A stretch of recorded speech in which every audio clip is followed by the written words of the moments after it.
Inshallah, we will be listening to recitation of Dua al-Iftitah by Brother Muqsid. So, Brother Muqsid, whenever you are ready, you can, inshallah, begin.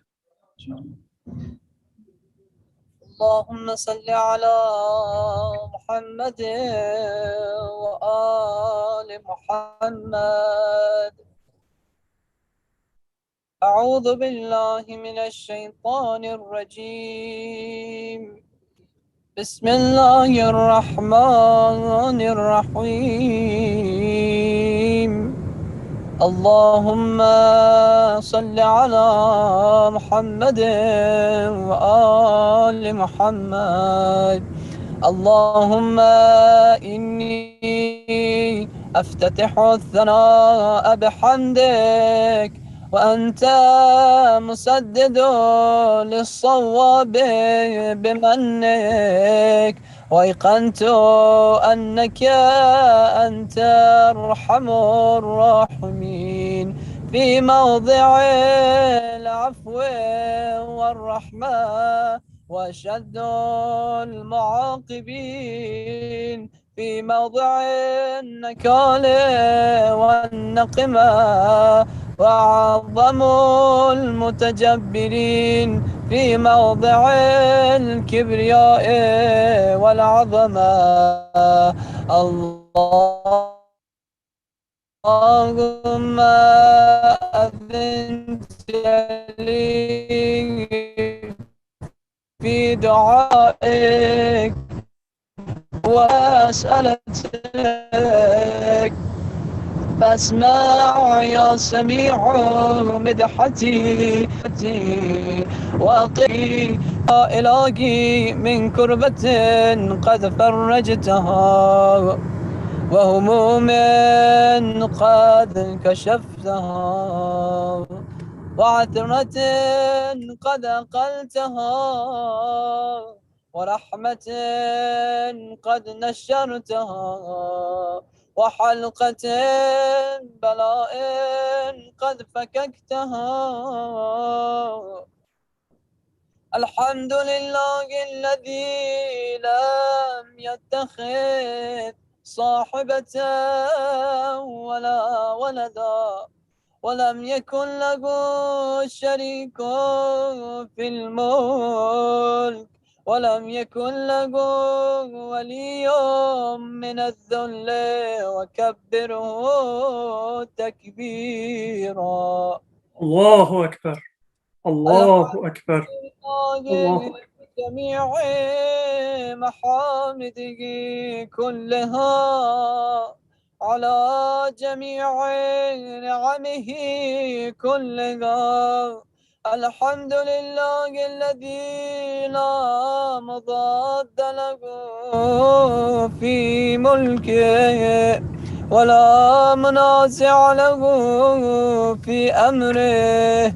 الحمد لله الذي لا شريك له في خلقه ولا شبيه له في عظمته.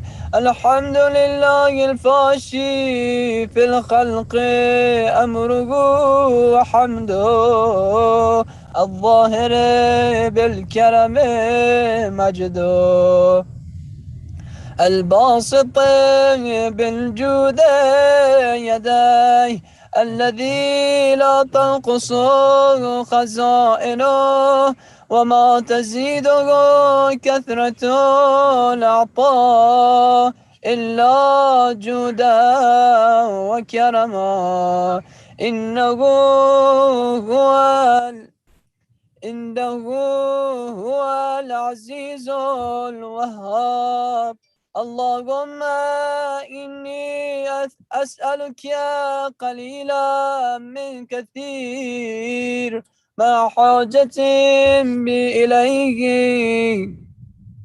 عظيما، وغناك عنه قديم، وهو عندي كثير، وهو عليك سهل يسير. كثير. اللهم إن عفوك عن ذنبي وتجاوزك عن خطيئتي وسفحك عن ظلمي وسترك على قبيح عملي وحلمك عن كثير جرمي عندما كان من خطائي وعمدي أطمعني في أن أسألك ما لا أستوجب منك الذي رزقتني من رحمتك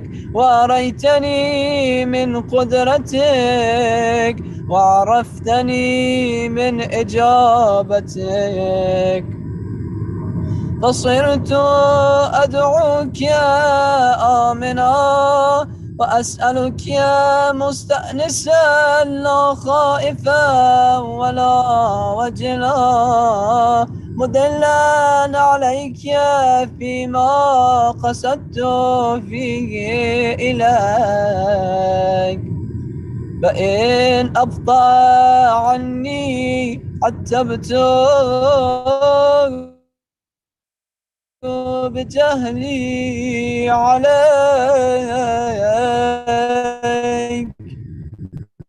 ولعل الذي هو خير لي لعلمك يا بعاقبة الأمور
إلي فلا أقبل منك كأن لي التطول.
I think we're having some technical difficulties hearing Brother Muqsid. If you can just bear with us for a moment and see if we can reconnect.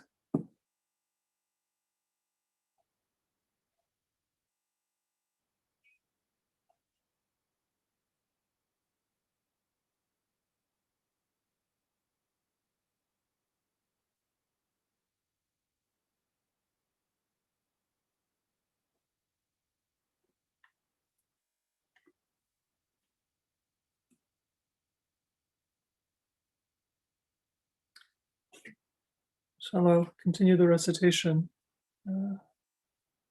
Hopefully, Brother Muqsid's connection will resume. Alhamdulillah ala hil. Okay. Brother Muqsid? Yes, I'm here. Good. Okay.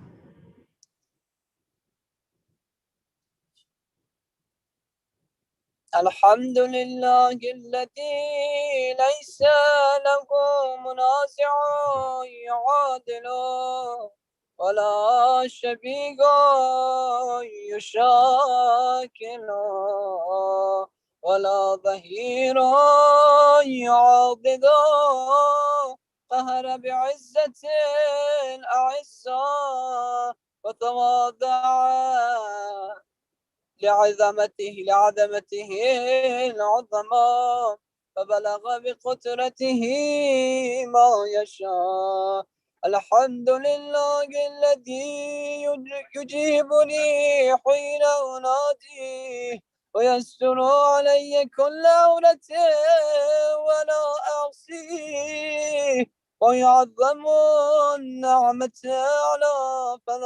علي فلا أجازيه فكن من موهبة هنيئة قد أعطاني وعظيمة مخوفة قد كفاني وبهجة مونقة قد أراني فأثني عليه حامدا واذكره مصبحا الحمد لله الذي لا يهتك حجابه ولا يغلق بابه ولا يرد السائل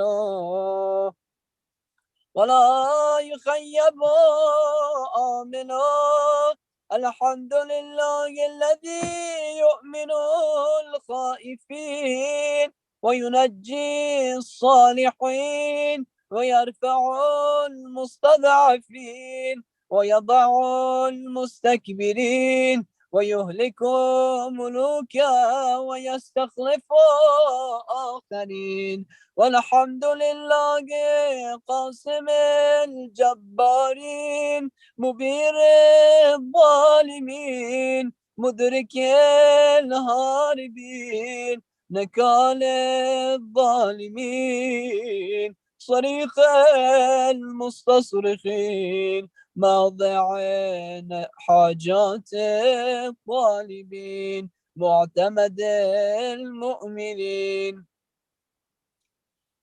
الحمد لله الذي من خشيته ترعد السماء وسكانها وترجف الأرض وعمارها وتموج البحار ومن يسبح في غمراتها الحمد لله الذي هدانا لهذا وما كنا لنهتدي لولا أن هدانا الله الحمد لله الذي يخلق ولم يخلق ويرزق ولا يرزق ويطعم ولا يطعم ويميت الأحياء ويحيي الموتى وهو حي لا يموت بيده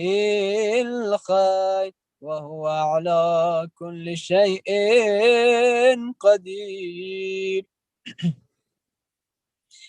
اللهم صل على محمد عبدك ورسولك وأمينك وصفيك وحبيبك وخيرتك من خلقك وحافظ سرك ومبلغ رسالتك أفضل وأحسن وأجمل وأكمل وأزكى وأنمى وأطيب وأطهر وأسنى وأكثر ما صليت وبارك وترحمت وتحننت وسلمت على أحد من عبادك وأنبيائك ورسولك وصفوتك وأهل الكرامة عليك من خلقك. اللهم وصل على علي أمير المؤمنين ووصي رسول رب العالمين، عبدك ووليك وأخي رسولك وحجتك على خلقك وآياتك الكبرى والنبأ العظيم. وصل على صديقة الطاهرة فاطمة سيدة النساء العالمين. وصل على صبتي الرحمة وإمامي الهدى الحسن والحسين سيدي شباب أهل الجنة. وصل على أئمة المسلمين علي بن الحسين ومحمد بن علي وجعفر بن محمد وموسى بن جعفر وعلي بن موسى ومحمد بن علي وعلي بن محمد والحسن بن علي الخلف الهادي المهدي. حججك على عبادك وأمنائك في بلادك صلاة كثيرة دائمة. اللهم صل على ولي أمرك القائم المؤمن والعدل المنتظر وحفه بملائكتك المقربين وأيده بروح القدوس يا رب العالمين. اللهم اجعله الداعية إلى كتابك والقائم بدينك استخلفه في الأرض كما استخلفت الذين من قبله. مكن له دينه الذي ارتضيت له أبذل له من بعد خوفه أمنا. يعبدك لا يشرك بك شيئا. اللهم أعز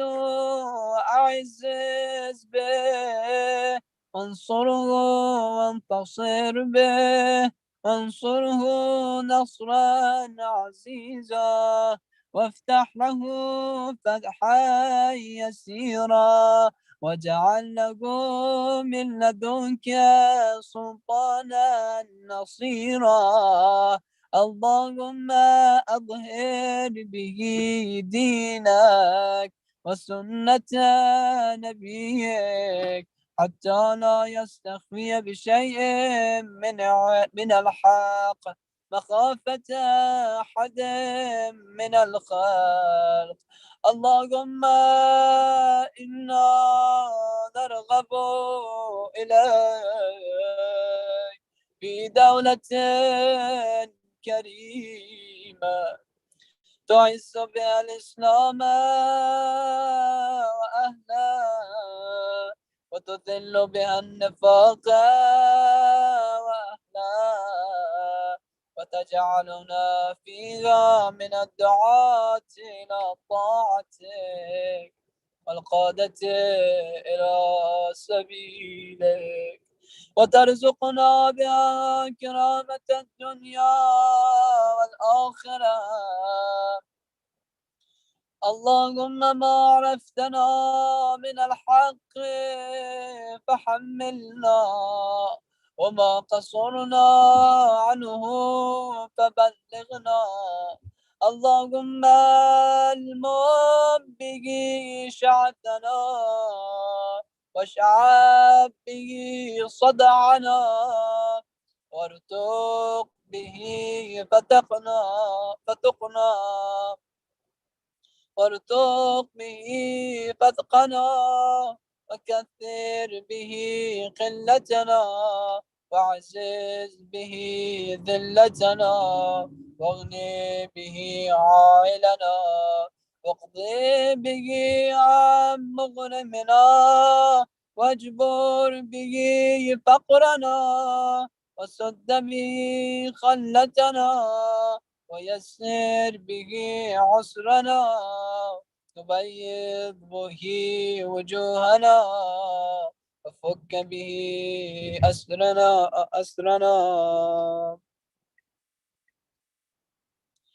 وانجح به طلبتنا وأنجز به مواعدنا واستجب به دعوتنا وأعطنا به سؤلنا وبلغنا به من الدنيا والآخرة آمالنا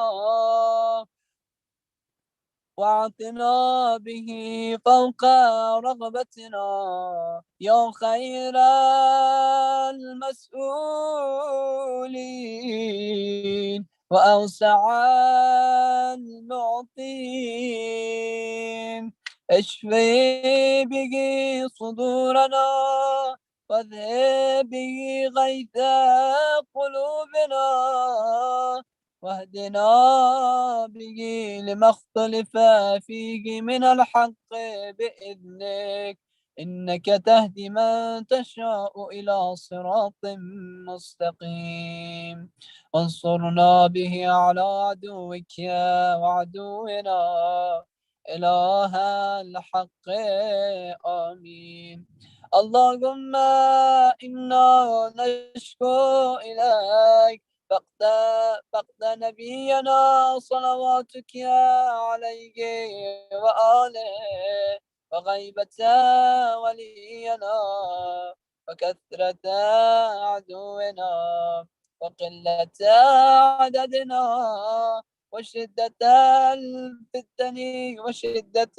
الفتن بنا وتظاهر الزمان علينا وصل على محمد وآله وأعنا على ذلك بفتح منك تعجله وبالضر تكشفه ونصر تعزه وسلطان حق تظهره ورحمة منك تجلنها ورحمة منك تعجله وبالضر تكشفه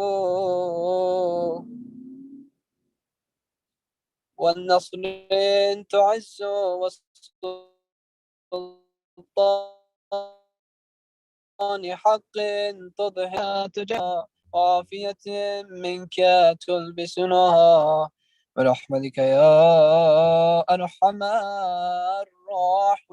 الراحمين صل على محمد وآل محمد اللهم صل على محمد وآل محمد. Jazakumullah. Thank you, Brother Muqsat, for very, very beautiful recitation of Dua al-Iftitah. Unfortunately, we had some technical difficulties in the middle of the dua, but we're very glad that we were able to benefit from your recitation. Jazakumullah. And I'd like to request all of us to recite Surah Al-Fatiha for our own marhumin, the marhumin of our families, and our community, the marhumin of the sponsor of today's program, Sister Rubab Khan, and in particular for the mu'mineen who were martyred in the attack in a school in Kabul, for the martyrs who have suffered or been attacked in Palestine, and for all Muslims throughout the world. بسم الله الرحمن الرحيم الحمد لله رب العالمين الرحمن الرحيم مالك يوم الدين إياك نعبد وإياك نستعين اهدنا الصراط المستقيم صراط الذين أنعمت عليهم غير المغضوب عليهم ولا الضالين اللهم صل على محمد وآل محمد وعجل فرجهم. Today we will take a brief look at Surah Al-Takathur. And Surah Al-Takathur is the chapter of the Quran that deals with seeing hellfire, the punishment of hellfire. It is Surah number 102 in the Quran. And it addresses a human habit, a reality of our existence that sometimes we don't give enough attention to, and we have to be on guard against. And that is the pull of materialism that affects even believers. So to Takathur tells us that we are going to all see hellfire in front of us until we will fully know that it is a reality. And that's a reminder for us, not just of the hereafter and the punishment that awaits the evildoers and the unbelievers in the hereafter, but of the reality of this lower form of existence in this material world. It's the reality of a godless existence. That is what the worldly reality of hellfire is. In this world, it is a godless existence, and in the hereafter, it is the punishment of hell. So Surah Al-Takathur, we read in this surah, Bismillahir Rahmanir Rahim, Alhaakumut Takathur, trying to compete with one another in having more. This has made you lahi, meaning forgetful and negligent of your duty to Allah. So what is takathur? Takathur is to want more and also to compete with one another in getting more. So there's two parts to this sickness of the soul. The first part is that I want more. And I want more not just as a member of society and in competition with other people. I want more for my own self. If I didn't have anyone who was competing with me, then I would still want a more comfortable house, more luxurious clothing, better food, more possessions. It's part of our human nature to wish for more and more.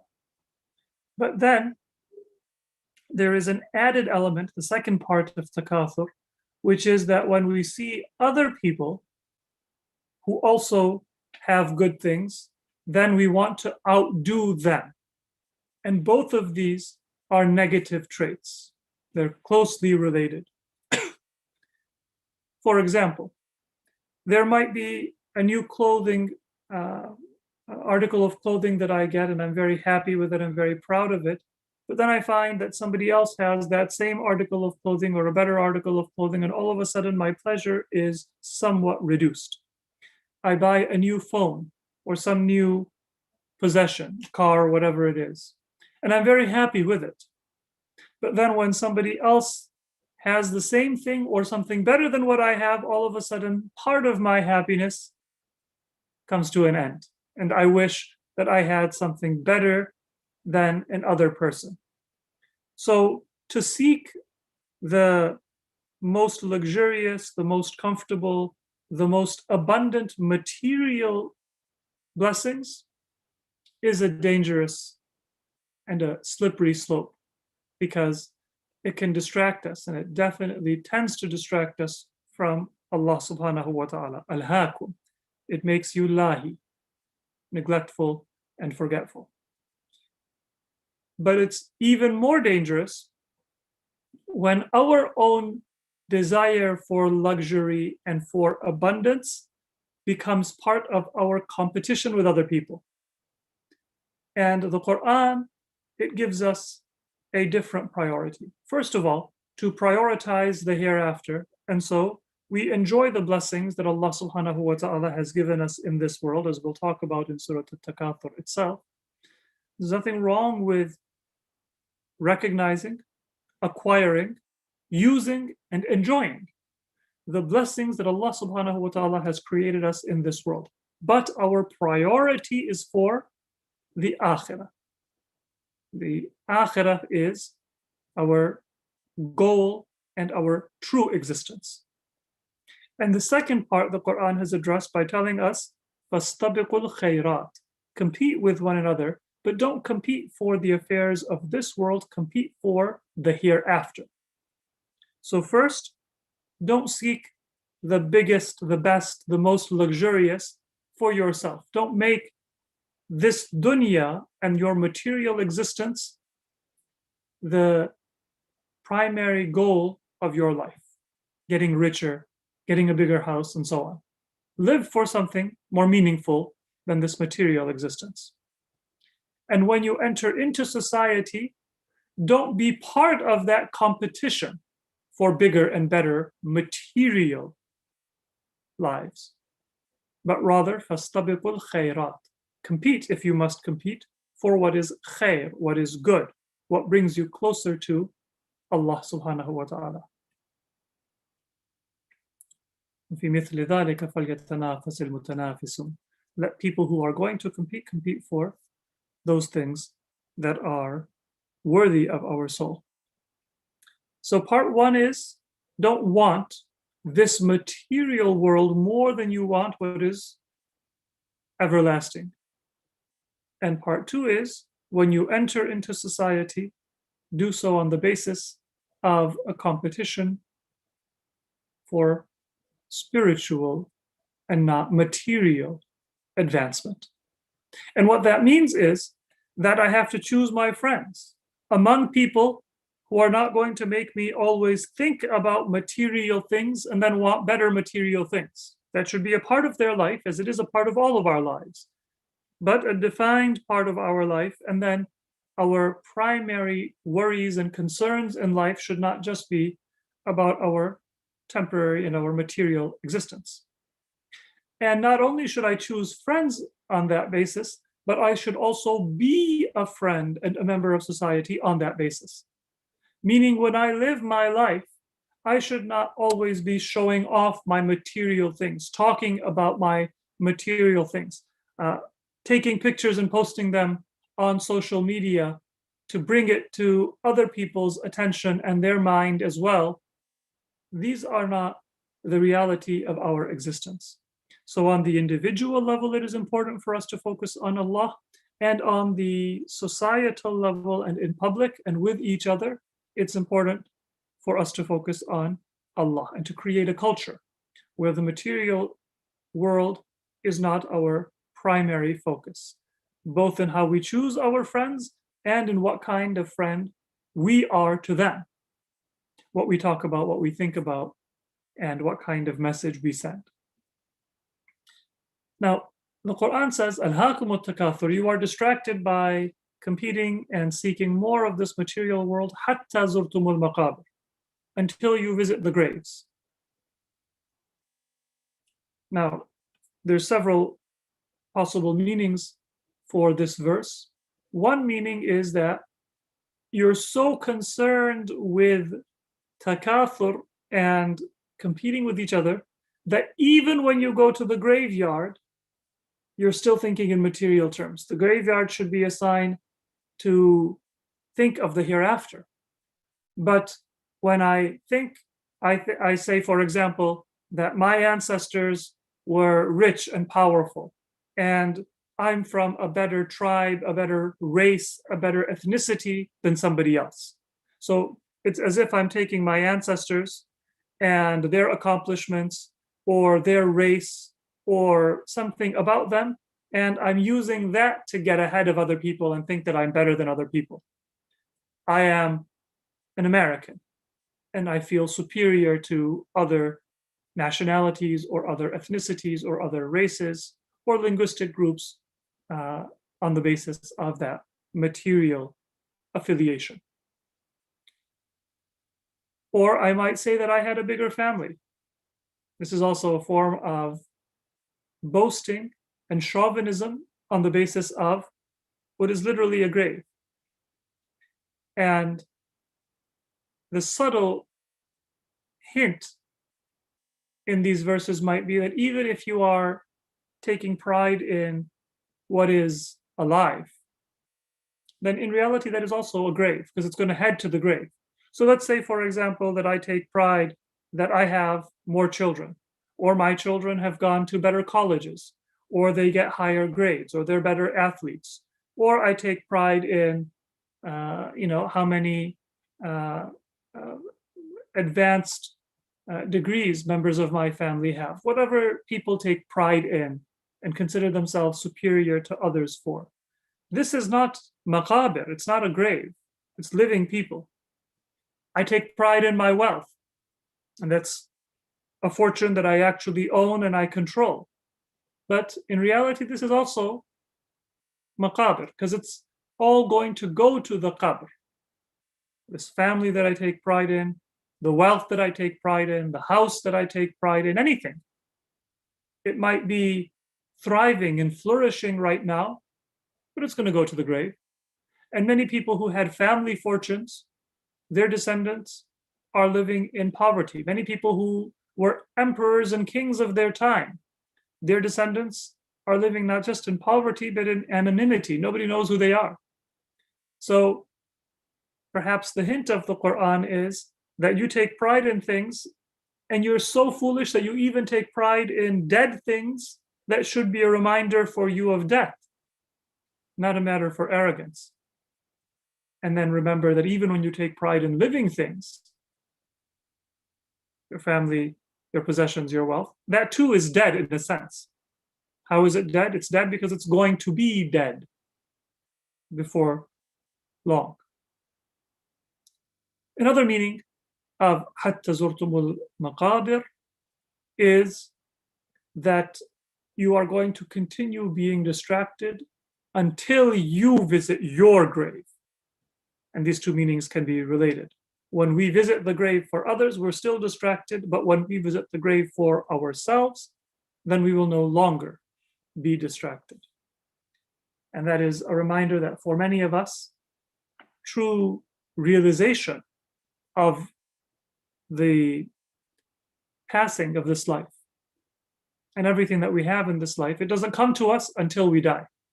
Although we should have that realization throughout our lives. So, أَلْهَاكُمُ التَّكَاثُرُ حَتَّى زُرْتُمُ الْمَقَابِرَ كَلَّا سَوْفَ تَعْلَمُونَ. But the Quran says you will soon know at death. And ideally we will take heed before death. But at the time of death, we will know. كَلَّا سَوْفَ تَعْلَمُونَ ثُمَّ كَلَّا سَوْفَ تَعْلَمُونَ. And then the Quran emphasizes it, that you might think that this is just a story or a message that's being given, but you will most definitely soon know the reality of your existence. كَلَّا لَوْ تَعْلَمُونَ عِلْمَ الْيَقِينِ. The Quran says, if only you knew with a true knowledge. علم اليقين is with a knowledge that is firm. If you had known what the reality of your existence is, then you would take heed when you still have a chance to right your life, right your sins and your wrongs. According to a hadith, this ilmul yaqeen is seeing hell. When we see it, then we will believe it and we will know that it is true. Of course, if a person waits until that time, then it will be too late. The Quran says, لَتَرَوُنَّ الْجَحِيمِ. You will see hell, ثُمَّ لَتَرَوُنَّهَا عَيْنَ الْيَقِينِ. And then you will see it with عَيْنُ الْيَقِينِ. And according to the explanation we have in tafsir, and the explanation of ulama, ilmul yaqeen is certainty, ainul yaqeen is a higher certainty that comes not just from knowing something, but from seeing it in front of you. And then there is an even higher form, which is haqqul yaqeen, which is when you experience it and you feel it and you know that it is the absolute truth. So the Quran says that you will see hellfire in front of you, ثُمَّ لَتَرَوُنَّهَا عَيْنَ الْيَقِينِ, and then you will see it not just as a concept that you know is true, but that you have in front of you and that your heart cannot deny. ثُمَّ لَتُسْأَلُنَّ يَوْمَئِذٍ عَنِ النَّعِيمِ. And finally, the Quran says that you will then be asked on that day about the blessing that Allah has given you. Now, there are different explanations of what that blessing is. Some say that it is the blessings of this world, perhaps food, drink, the comforts that Allah has given us in this world. And then there are a number of ahadith from the Imams that tell us that Allah is generous. And Allah's generosity means that He is not going to lord over and ask us extensively about these worldly blessings that He has given us. But rather it's about that which is truly important, and that blessing which is a test for us. And therefore the na'im, the blessing that Allah is going to ask us about, is the truth. It's about the wilayat of Ahlul Bayt. This is that deep truth that Allah is going to ask us whether we recognized it and obeyed it, or we denied it and we squandered it. Now, ulama have mentioned two different explanations for, or one explanation for how this meaning can be combined with the first meaning. One explanation is that Allah is not going to ask us about food and drink and clothing if it is a necessity. So our basic needs, Allah is not going to lord it over and ask us. But those material blessings that are above our needs, they are like a test for us. And Allah will ask us about those things that are a test. And similarly, the love of Ahlul Bayt and the obedience to Ahlul Bayt, that is a test. And that is a greater blessing that Allah subhanahu wa ta'ala has given us. And so Allah will ask us about the love of Ahlul Bayt, about our loyalty and our obedience to Ahlul Bayt. The other possibility that we can say in this verse